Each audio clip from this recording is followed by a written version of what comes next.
Unisa students, what's happening in March? Yeah, we're on March. So guys, in March, most of your registrations are going to be finalized, né?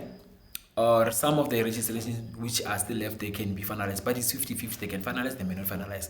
But for those who their registrations have already been finalized, your modules are going to start appearing on my Unisa, and then once it start appearing, it means that assignments also they are active. You can access your assignments there. Okay, guys, one thing about assignments, please make sure that you write all submission dates, okay, according to how they follow, like according in order or accordance in order.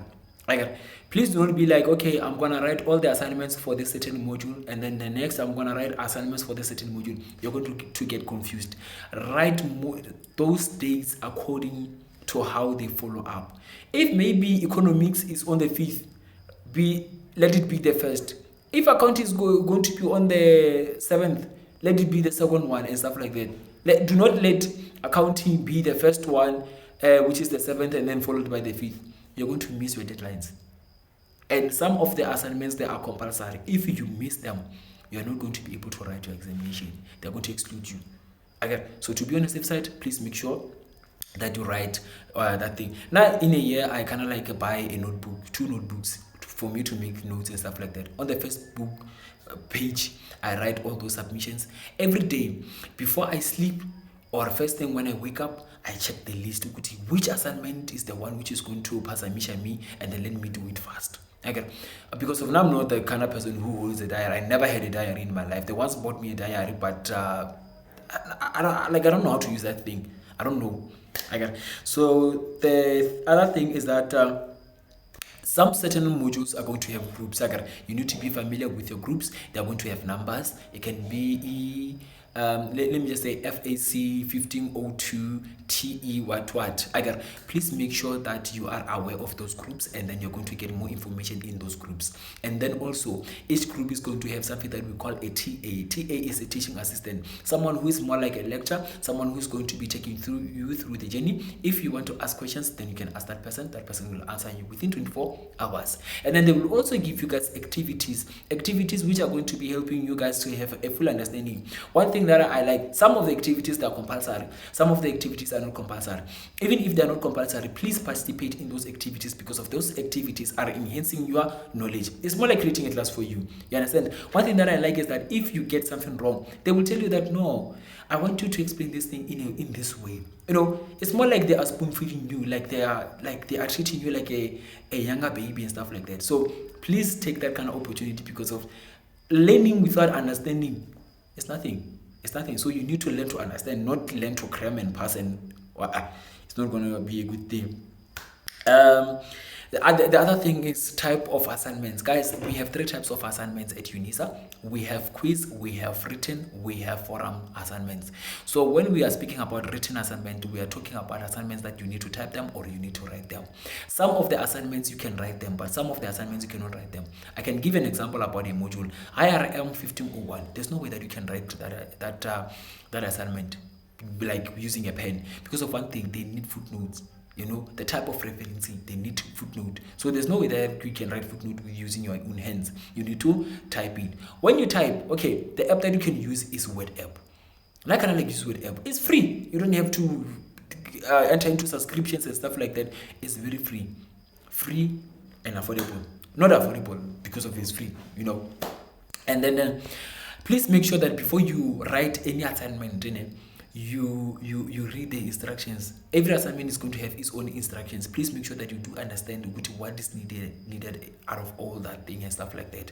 Please pay attention to referencing. Here is not high school. We don't only just write an assignment and do not reference. We reference any assignment and any examination, but examination is going to depend. Now let's focus on the assignment. Assignment we reference.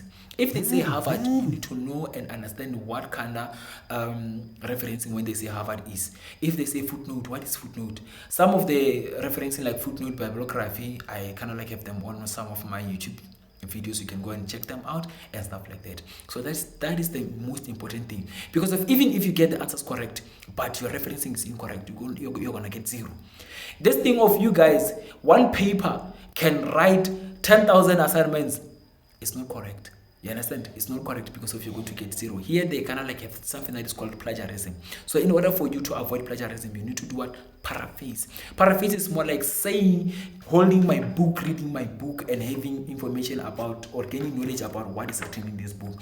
But if I was to say that write the knowledge that you have obtained in this book, you're not going to write it the same way that I did. You're going to write it with your level of understanding. You understand? So maybe like, for example, he died in 1994. I like to make an example about this one. He died in 1994. Instead of you saying that he died in 1994, you're going to say that in 1994 he died. So we are trying to confuse the enemy.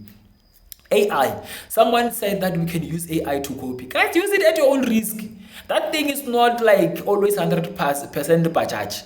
Again, please make sure that you read. Even if you use that AI as you want, as you please, but please make sure that you read. Because of if that AI is incorrect, you will know exactly that no, yeah, for this thing, yeah, for like, but please make sure that you read to understand. And then you don't have to complete the whole book in order for you to write an assignment. Some of our assignments you're going to write them without completing the module. You find out that assignment 1 is based on unit 12, but when you're still on unit 3, it does not mean that you need to push so hard to a point whereby you need to reach unit 12. You just have to jump and go to unit 12 and then focus on what the question is saying about that unit, and then you pass, and then you continue with that unit 3, come until. Guys, please make sure that you push. And then let me explain the quiz. The quiz one is a multiple choice. In our previous days they used to say MCQ is a multiple choice. So multiple choice can have something that is called a protocol, which means that there's something that you have to do. There might be something that you have to do before you can write that assignment. They can tell you that we need to see you, if it is you who's writing that assignment. There's something that is called Moodle protocol. It is a webcam.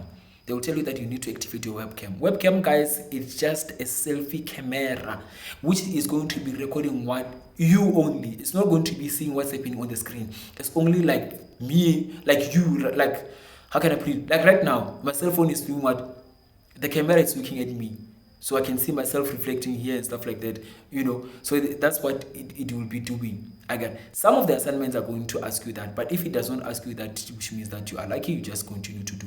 Invigilator app is going to be used during the examination. Right now, you don't use any Invigilator app. Again, you don't have to download it. There's going to be time when I will tell you to download it. And then we have forums. Forums, you need to be grouped. In order for you to be grouped, the Unisa is going to do that thing for you. You just need to check on that list on my Unisa, where they will be like FAC123. If it say TA what, it ends up with a certain code, is a group whereby you have to go there. You have to submit your assignment. Some of the assignments are going to be forums. So forums, in order for you to see them, you need to read your tutorial letter 101. In my previous video, I kind of like mentioned that part. So the other thing is that apps that you have to use, guys. Apps that you have to use is WhatsApp. You need to use it for like communicating with other people, same as Facebook, and then so that you can make study meets and stuff like that. You don't have to be from the same province. Someone can be from Natala, some from Free State and stuff like that. As long as you guys can be able to explain some certain things for each other and stuff like that, so that you can understand. And then the other thing is Telegram. Telegram, we use it to download study material. It can be notes, it can be prescribed books and stuff like that, and we also use it to communicate. But please do not give people answers there, because of those admins. I don't know what they have they eaten. They are so mean, they can kick you out. If you get kicked out in one group, it affects all the groups. And then Chromo, you use it for my Unisa and my life. Study and submit one time. Guys, please, you need to study. I heard a lot of people saying that you have to use an AI and stuff like that. AI is not always correct. So you can get a 0 because of an AI. So please make sure that to avoid plagiarism and stuff like that, study. You can use AI, but confirm what AI is giving you with what you know. Let it add knowledge. And then some of you guys will be receiving golden SMSs, which means that you have completed your qualifications and stuff like that. Congratulations to you in advance, guys. And then what can I say? Allowances are going to be distributed very soon. Maybe at the end of this month and stuff like that. And then, guys, please, some of the modules do not have examinations. So you need to make sure that you push those assignments. If it has around like 7 assignments, those 7 assignments, they're going to add those marks, and then they're going to make the year mark is going to be turned into exam. So please make sure that you don't